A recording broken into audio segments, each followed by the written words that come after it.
The movie begins with Kim Mon-sub, a widowed Seoul taxi driver, driving when students protest down the streets. They oppose the dictatorial Chun Doo-hwan rule, and the military frequently detain them. As a result, he frequently gets stuck in traffic and is involved in accidents. Furthermore, as the military implements martial law and curfew, he loses business. However, he keeps up and continues to learn new things, particularly about alternative paths. Kim, a single parent, does this every day to provide for his only daughter. Despite the lack of affection, his daughter understands the situation and loves him very much. On the other hand, Jürgen Peter Hinz Peter, a West German journalist specializing in post-war broadcasting services, learns from other reporters that the riot in South Korea has worsened. So he goes to the nation and disguises himself as a missionary to get admittance to the church. He quickly meets with a local reporter in Seoul to assess the situation. To his astonishment, a city in the country named Gwangju has the worst martial law. Because there's no access to Gwangju, no one outside the city knows what's happening there. And that the government even censors the whole front page of the local newspaper to conceal the truth. He's inspired to enter the city and expose the lie when he hears this. In the meantime, Kim gets treated to lunch by a friend. Suddenly, another driver informs him that a foreigner is looking for a taxi driver to transport him to Gwangju for 100,000 Korean won. Attracted by the money, Kim rushes to the meeting point to pick up the foreigner, who is, in fact, Peter. He assumes the other driver's identity and presents himself to Peter. Despite Kim's mediocre English, Peter accepts him. Unbeknownst to Kim, he's about to enter one of the most dangerous cities in South Korea. Upon entering Gwangju, the military confronts Kim and Peter. Kim immediately turns back and tries to convince Peter that they should return to Seoul, as he doesn't know about the city's condition. However, Peter threatens only to pay him if they get into Gwangju today. Kim reluctantly looks for an alternative route into the city and drives through. Despite his effort, the military confronts them once more. Fortunately, Peter poses himself as an essential businessman, and they manage to convince the military to let them pass. Inside Gwangju, Kim asks for an advance payment, and Peter pays him half the agreed amount. Then they travel across the city and discover the deserted streets and that all the stores are closed. Kim denies the severity of the city's situation, believing that the recent riots result from students who only go to school to protest, partly due to disinformation in the press. Peter starts filming with his camera, and the two men meet the student protesters riding a pickup truck, where the group leader, Yang Pyo, invites Peter aboard. Fortunately, one of the students, Gu Jae-sik, is fluent in English. The students celebrate and yell as they believe Peter can assist them in exposing the military administration. They also express their gratitude to Kim, who has put himself at risk to get Peter into the city. Then, Peter and the students plan to go to the hospital. However, Kim doesn't want to risk his automobile in the commotion, so he takes a U-turn and prepares to leave Peter. On the way, an older woman begs him to drive her to the hospital so she can look for her son. She expresses concern for her son's safety because the military has been injuring and even killing protesters in the past few days. In the busy hospital, the reporters and the local taxi drivers don't get along, as the reporters can't expose any of the military's genocide. On the other hand, taxi drivers usually help injured protesters and even damage their cars. Kim and the old lady enter the hospital to find the rooms full of injured and deceased protesters. Then, it turns out that the old lady's son is Yang Pyo, who's in the hospital with minor injuries. Later, Peter and Jae-sik confront Kim about leaving them earlier. In addition, Peter accuses him of stealing the equipment left in the back seat of his car. Kim then tries to reason his way out, but the local drivers and students reject his reasoning. As a result, he restores Peter's advance payment and vows to accompany him until the end. Later, Kim is surprised to receive free gas at the gas station. Jae-sik explains that taxi drivers are considered heroes because they're transporting injured protesters to the hospital, even if they know there's a chance the military will arrest them. After hearing this, Kim starts to see the condition and empathizes with the protesters and citizens of Gwangju. The people even warmly welcome him for bringing Peter into the city. The people make way for him, applaud them, and even give them homemade food. Then, the three go to a rooftop to get holistic footage of the riot. There, they befriend a local reporter. The reporter warns them that a foreign journalist isn't welcome there and that the military will hunt them down. He also says that not only Peter but also Kim and Jae-sik are in danger. On the ground, the people and the military start to clash. They witness the police hitting many people and even ganging up, regardless of their age and gender. Then, they see soldiers drag injured protesters to finish them off later. Moments later, despite the local reporter's advice, Peter and Jae-sik continue downstairs to grab better footage and help the injured. As Peter's condition worsens, Kim tries to save him, but he lashes out at him for intervening. Unbeknownst to him, officers from the Defense Security Command have disguised themselves as citizens and set their sights on Peter.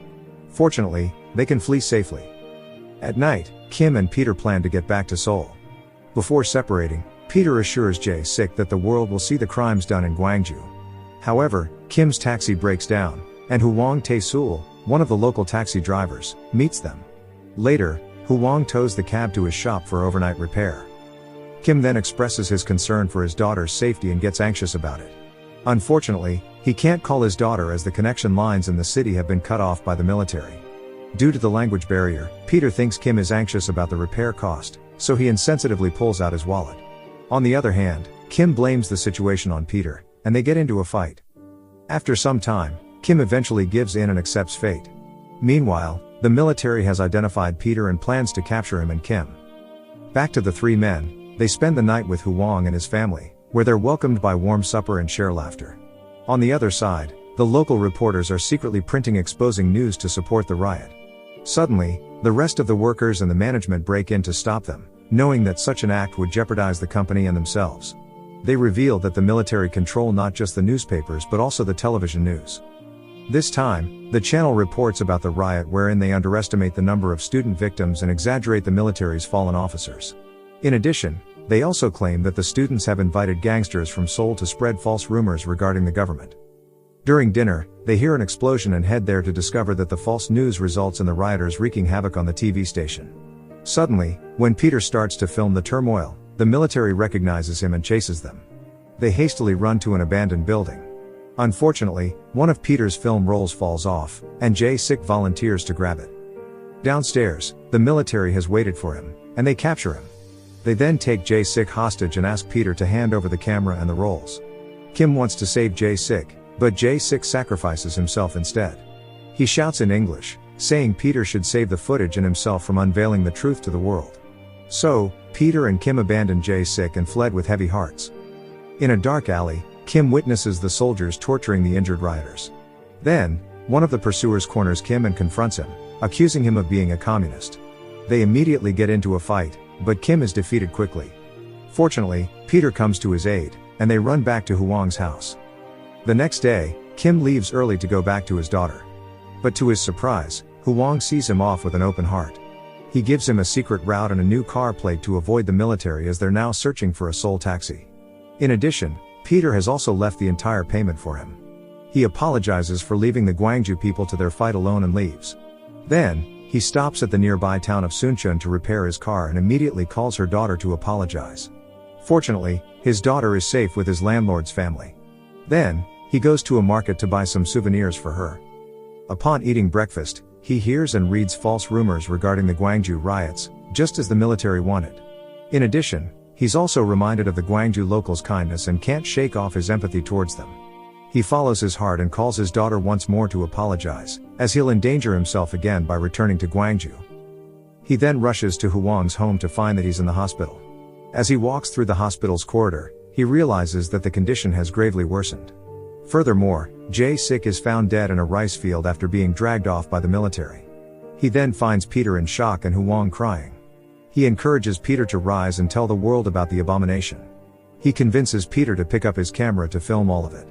Suddenly, one of Hwang's friends informs them that the troops are shooting at the people celebrating a major holiday. They then rush to the place to find that the airborne brigade soldiers have barricaded the streets, and the confrontation has turned into a one-sided massacre.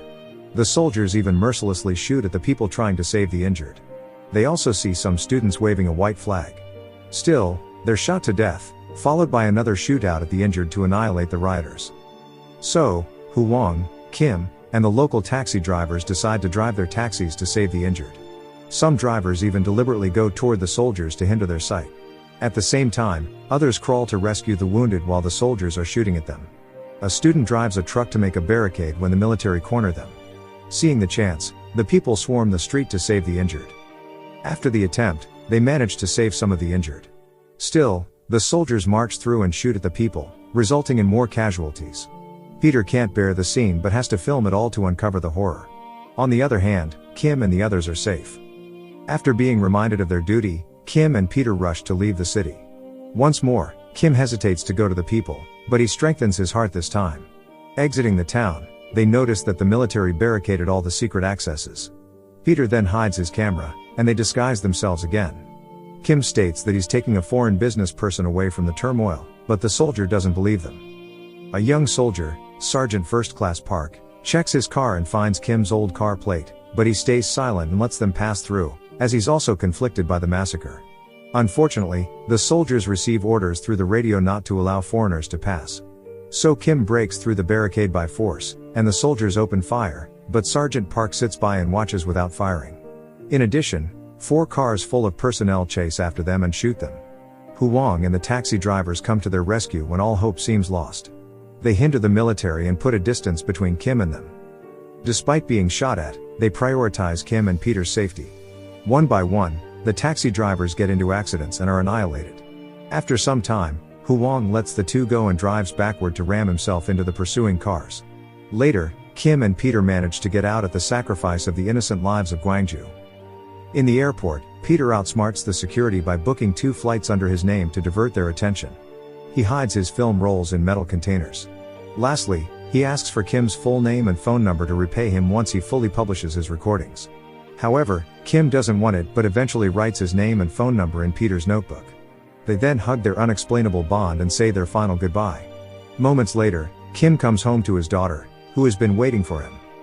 After some time, Peter shares the footage with his superiors, spreading the news worldwide. After that, he searches for Kim Sabak only to learn that Kim provided a false name and phone number.